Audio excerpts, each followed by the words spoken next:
What's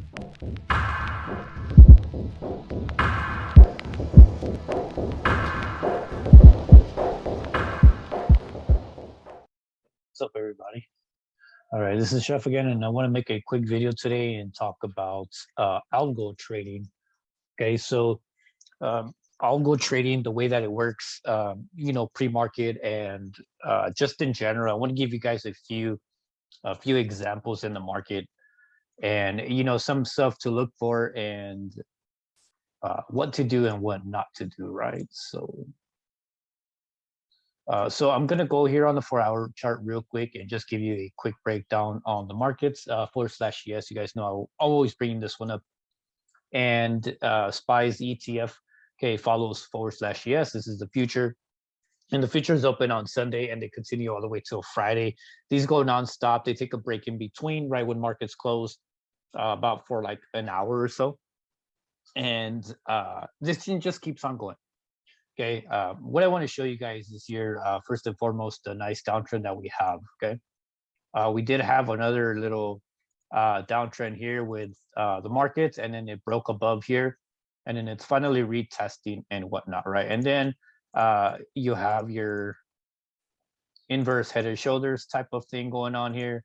That's kind of playing out, but overall, no matter what's going on down here, no matter how the patterns look and how the little trend lines work, the market in general is still a little bearish, and it's bearish just because of the news catalyst. It's getting driven by the news and it's respecting the supply and demand levels, right? So I'm gonna give you an example here. Here you go.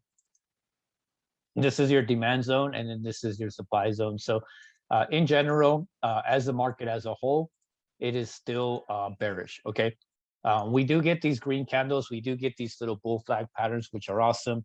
If you guys remember, this thing was played out as well here, the little bull flag that broke to the top, and then now it tested this demand again, the demand with the head and shoulders and with the bigger downtrend.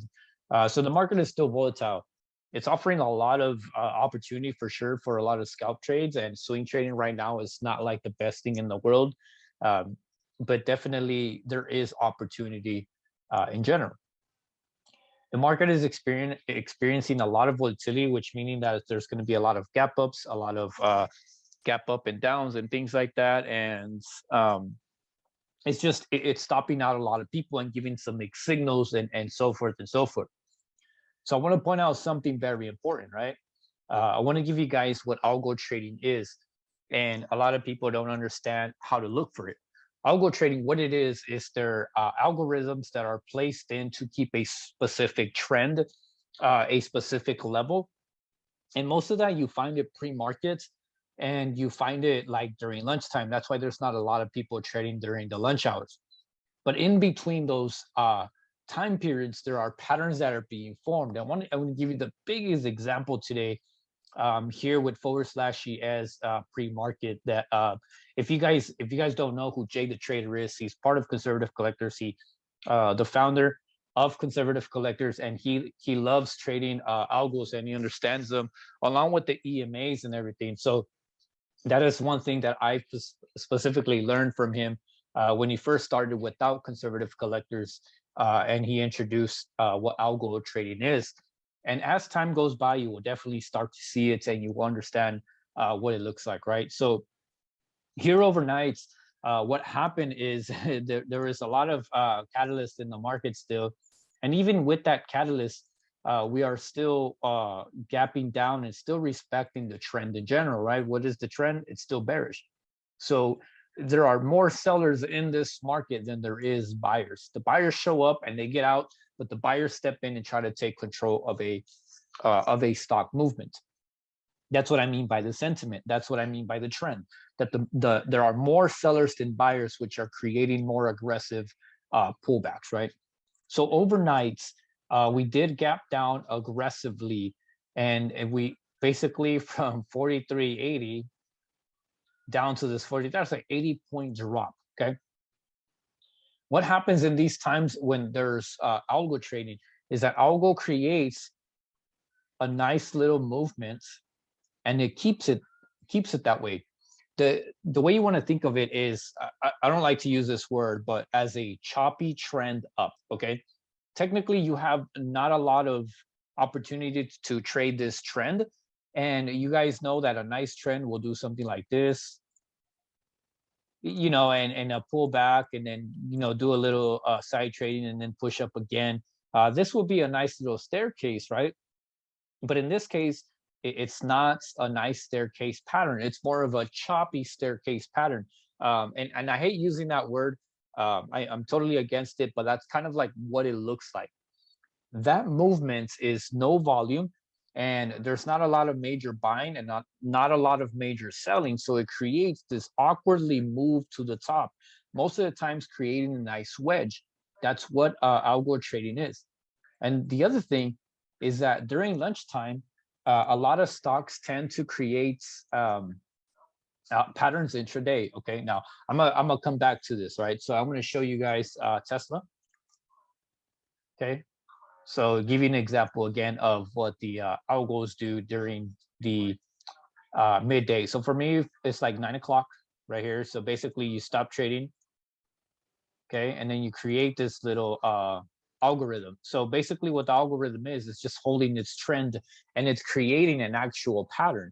So you have from the morning, from the open, a lot of traders are basically done trading Tesla.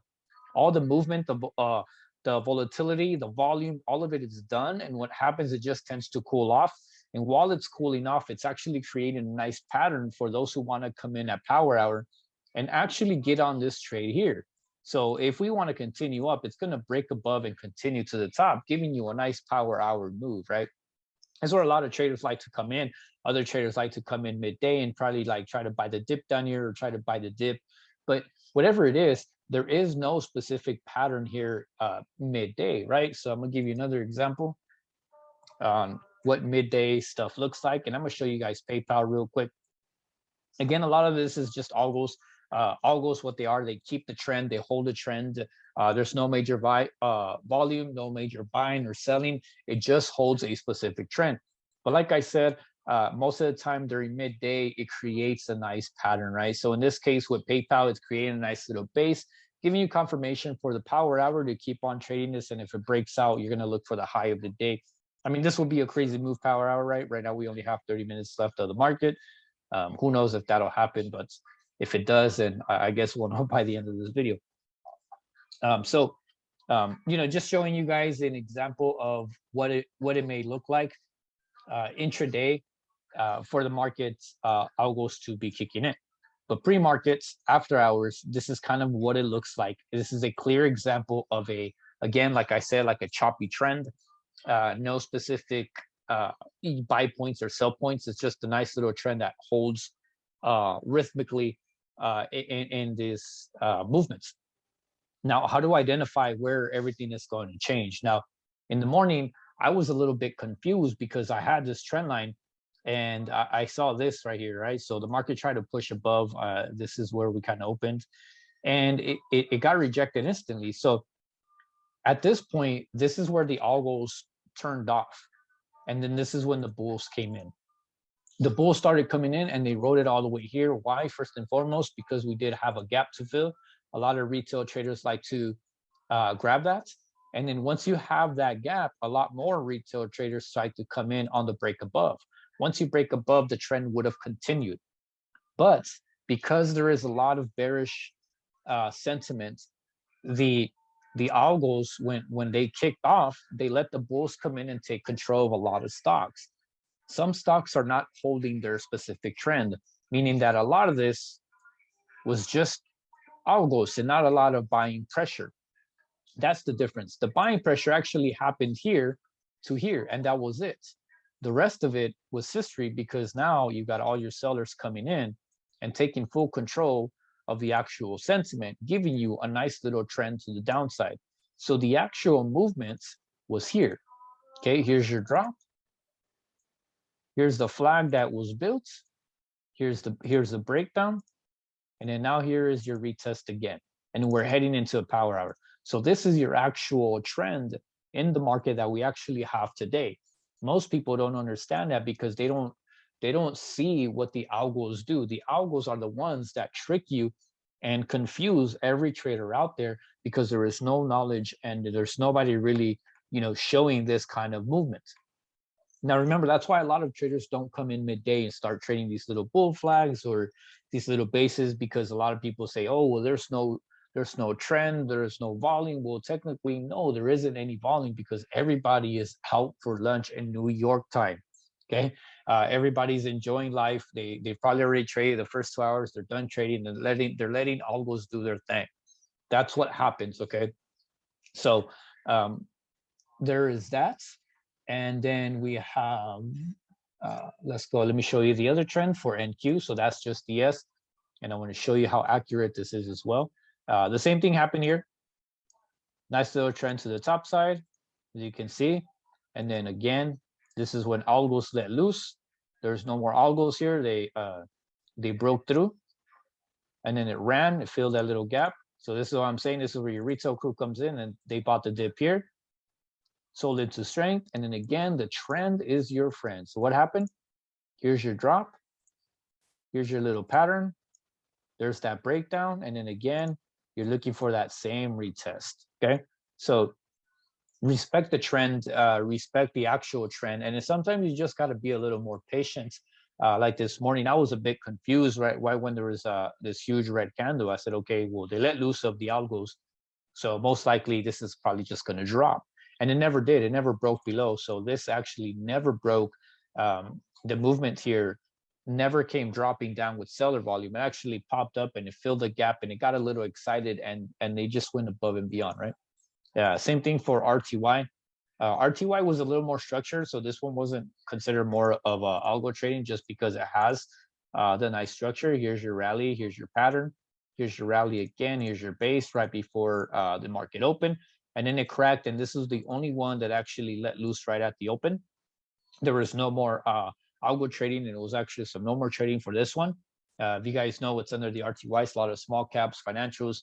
You guys go look at the stocks. They actually had some good patterns, and again, once it got filled, it ran just a little more, and it actually had a nice run up. Okay, here's your rally, base rally.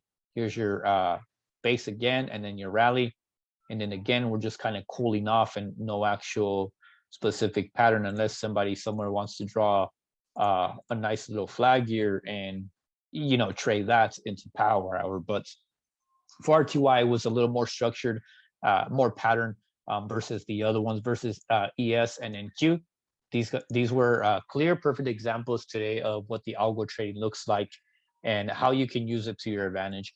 I know it probably doesn't make sense for some of you guys or what this is, but they're orders being placed at specific levels in order to keep a awkward trend going up, right? Better than the word chop. And gives a lot of confusion and gives mixed signals.